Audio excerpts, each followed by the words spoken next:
Hey, this is Allie Edwards and welcome to the 2018 December Daily Video Series. I am starting out today on December 1st and I have my album here with kind of the things that I've done to get started. I have a separate video for that if you want to go back in and see what things I've slipped in the pockets already. But today I actually begin the storytelling process, and last year I started out with a 2x2 pocket page that included photos of each one of the kids. And so I liked starting out with that as a beginning story. And so that's kind of what I decided to do this time. So I have a recent picture of us from our trip that's a selfie, and there's 7 of us. So when we do selfies, it's pretty funny. And what I want to do is I'm going to use, I had this already down here. This is a half circle from the main kit. I had this down in here and the one was the other way, and I decided I still am going to use this, but I'm going to use it on top of the photo. Probably right up there, and I'm thinking I will do some red stitching right across the top, maybe adjust the positioning of the one. And then what I want to do is I want to put like a number by each person and then do some sort of journaling over here that is identifying who each person is, how old they are right now, and then probably something about starting December down here. So that is where I'm looking at starting. I printed this out. This is a 6x8 photo that's printed on an 8.5 by 11 piece of paper. I'm using a Canon Pixma printer that I will link below for you for my 6x8 sized prints. I'm just gonna trim that out so it fits into the pocket. And then, like I said, I'm gonna add a few things on here before I come over and start the journaling process. And I'll share that with you on video. Before I start working on that, I also wanted to show you, I talked a little bit about this on my blog, but I do have just a box of things. This is mainly main kit and some of the additional embellishments that we had in the shop this year. I like to keep it all in one place, just makes it simple and easy. It's contained in this box. For me, I can still be doing the other work that I need to do around it. If I wanted to take it downstairs and play with it down there, I could do that as well. A big thing for me in working on this project is just limiting the amount of stuff I have access to. Helps me focus on the photos and the stories that I want to include. So just a quick note about that, and then I am gonna just get to work. All right, so I'm making a couple choices here. A couple things I'm thinking about. I pulled out this stamp set, which was one of the new ones that we offered this year. And I wanted to play with the idea of following the curve. See where it says like, here's the story, here's the story. So I took just my red Tillamook, or excuse me, Pendleton ink, and I played around with just trying to figure out, you know, if I wanted to have this on an angle. You can angle your stamp, right? And so that's what I did here to be able to kind of follow the curve. And I did a test one here, and so I'm gonna go ahead and do it onto the one that I'm gonna use on my photo. Again, this is Pendleton ink, and I am just going to basically find the curve right there. This one says, here's the story. And we'll go on the other side too. Trying to follow the curve. I may do that one more time just to see if I can get it a little bit more.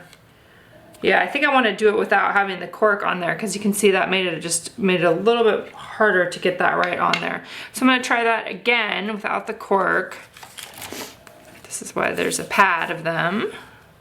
And you can do test ones at home so that you're, whoops, and then you get it on your fingers. Okay. Let's try again here.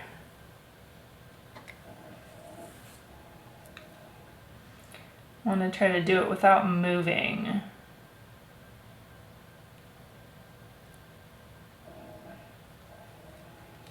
That's a little better.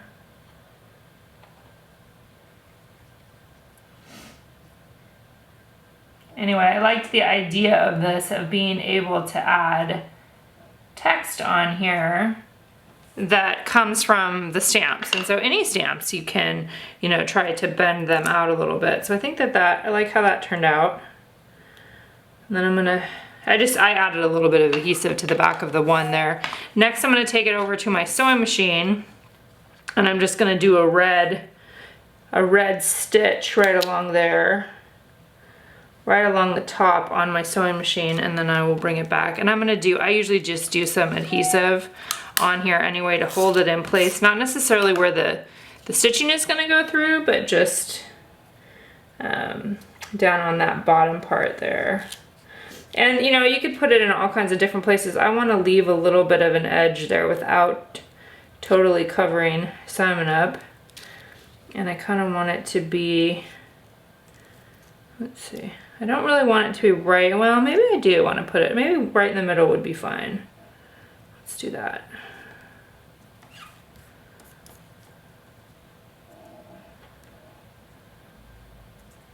Okay, now I'm going to run it through the sewing machine and then I'll be back. Alright, so I've got the number 1 on there and I'm just going to adjust that just a little bit more because I want it centered in this. I got a little bit of red ink over there, but I'm not going to worry about that. There we go.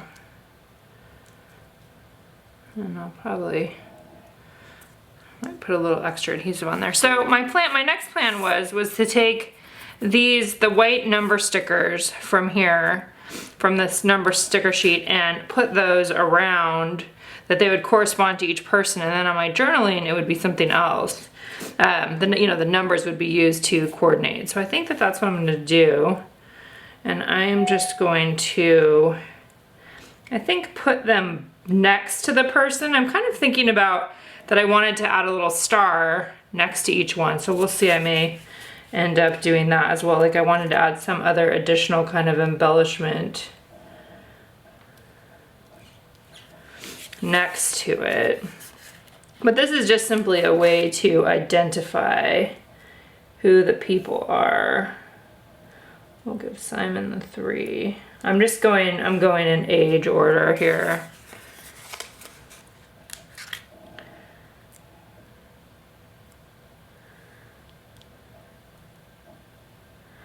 I'm kind of trying to vary the positioning a little bit.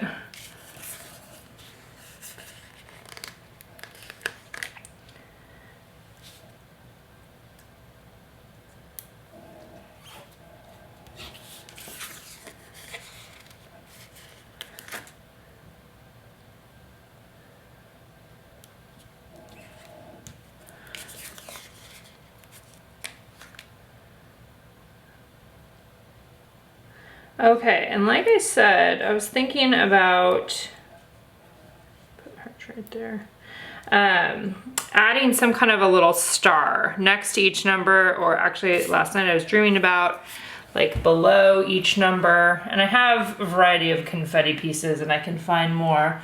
So this is just gonna be more like, do I want it on top of the number? Do I want it below the number? Do I just want it somewhere near the number? The idea here is a little bit of repeating that star that's over there and just adding, you know, having something to add here.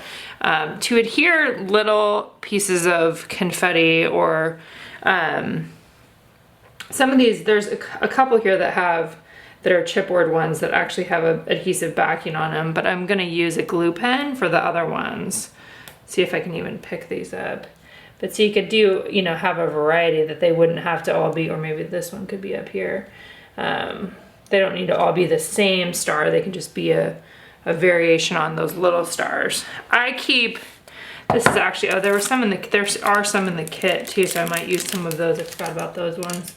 I have just a box of, you know, random things, and down in the bottom there's a ton of stars that I've had over the years, different confetti stars and stuff that are all down in there. So that's where I've been pulling those from. But I think I'm gonna go ahead and do that. So I'm just gonna go through the process of adhering those down. The glue pen that I usually use is this Martha Stewart one. And I have a newer one here, so I may open this one up too. And you just the glue comes out the back, and then you can use that to adhere those stars down on there. So I'm gonna go ahead and take care of those tasks next. All right, so like you saw before, I just had kind of a collection of random little stars, and the initial vision I had in my head was that the stars would be either above or below each one of the numbers, and I didn't care if they matched specifically.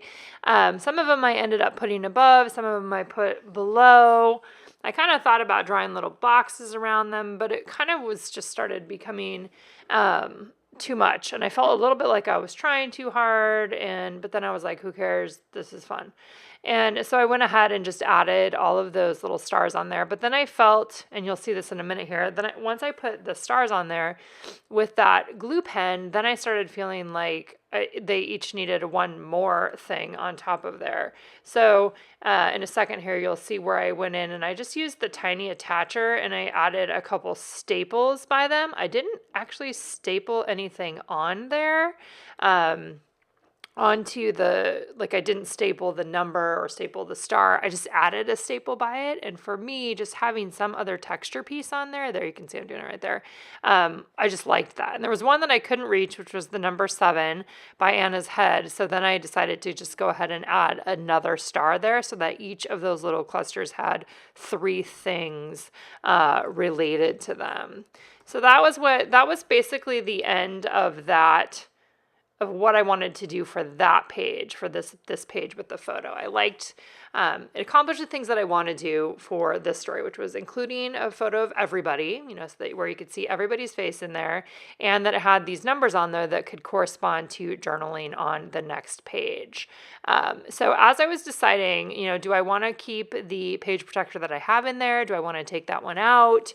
Add something else in. I liked the idea of having that I have a 4x8 tag in there. And so I was thinking, okay, I could do something on the back of one of these 4x8 tags that would include the information that I want to include, which was the ages of everyone. So I took the Peace and Joy card and I cut it so that it was 4 inches wide, so that it would fit the same width as the tag there. And I kind of just decided that I could build some decoration basically, or I could build some embellishments around the bottom of the tag and then put my journaling up above.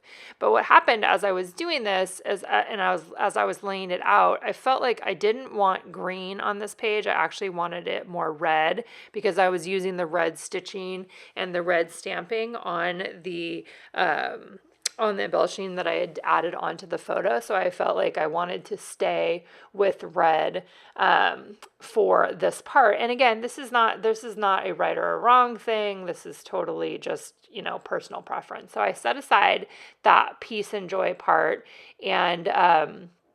and pulled out instead stamps and looked through the cards and found some red, a red pattern 3x4 card that I was then able to cut up. It's this diagonal one right here to create a bottom section and a top section on top of this tag. One of the things that you'll see me using regularly is a ruler. I'm measuring things very often.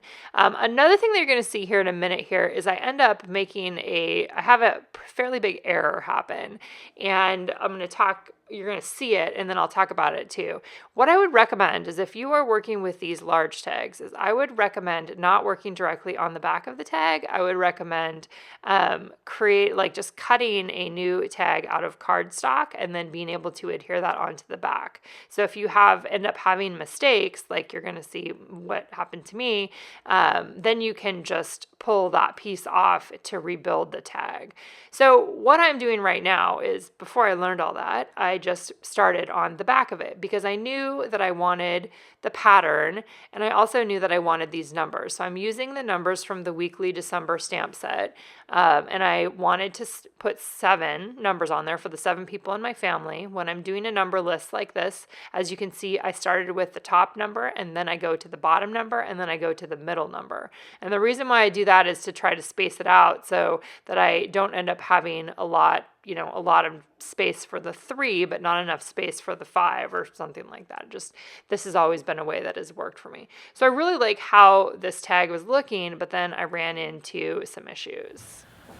All right, so you saw me, I had this is the back of this tag, and I had this on there, and I ran it through the typewriter, but hadn't let this part dry, so this got all messy. So what I decided to do is I just cut another piece that was the same, that will end up getting just adhered to the back here, and I'm gonna re-stamp those numbers. So definitely one of the things that I find as I'm doing this is sometimes I just have to cover up the mistakes, right? And kind of figure out ways to work around that. And so then I can just cover this part up here. We'll have this on it. It has a little bit of black on it, but I don't really care about that. And then I can put the other part at the bottom, but I'm just gonna go through and re-stamp those numbers on over along the side here. I generally use this as a guide when I was going through the typewriter, and you could definitely do this on your computer instead of having it go through the typewriter, but I just wanted that was kind of the look that I was going for there. So obviously, as most of you guys know, stuff happens, so you just redo it, right? Or you reconfigure a way to do it. So what I did this time instead is I ran that obviously through the typewriter. I cut the tag to size, ran it through the typewriter first, got the names on there, and kind of used the initial one I did as the guide to be able to see generally where the numbers were going to go, or where the names were going to go. They didn't end up as spread out as they were on the first tag, and that was fine. Like, that was not a big deal. But one of the things that I definitely, see, and I knew this already, is that with these inks, you really want to let them dry. So probably if I would have used StazOn on this, like a black StazOn, I wouldn't have run into the issue where it was not dry all the way before I put it in through the printer. So I am just literally laying that right on top of the other tag, or the tag there. We had, these tags were included, they were a bonus item, and then we also had some that were available to our Story Kit subscribers, so you'll see kind of a combination of those from me. But I just went ahead and adhered the patterns back on there, and then used that Hello Story. I like that as kind of the beginning of this album. Went ahead and put that in there, and then went in and used one of my precision pens to just write the age of each one of us. That was what I wanted to do. I wanted to have something that just had the age, because it's fun when you look back through stuff to be able to know what the ages are without having to do a lot of math to think them up. So it's a nice way to start the album here. And I went ahead and used some of the perforated word phrase strips, and I added that right above the pattern strip on the bottom there. I had a little bit more space. I did lift things up a little bit off of the tag to be able to staple them. I wanted to have a stapler, or the chipboard piece. I wanted to have that look like it was stapled on there, and I didn't want it to staple all the way through to the other tag, so I went ahead and just pulled it up a little bit and then adhered it back down. So simple story to begin the process of my book this month, but I think a great way to begin, and I'm happy to answer any questions if you have them below, and welcome back to December Daily.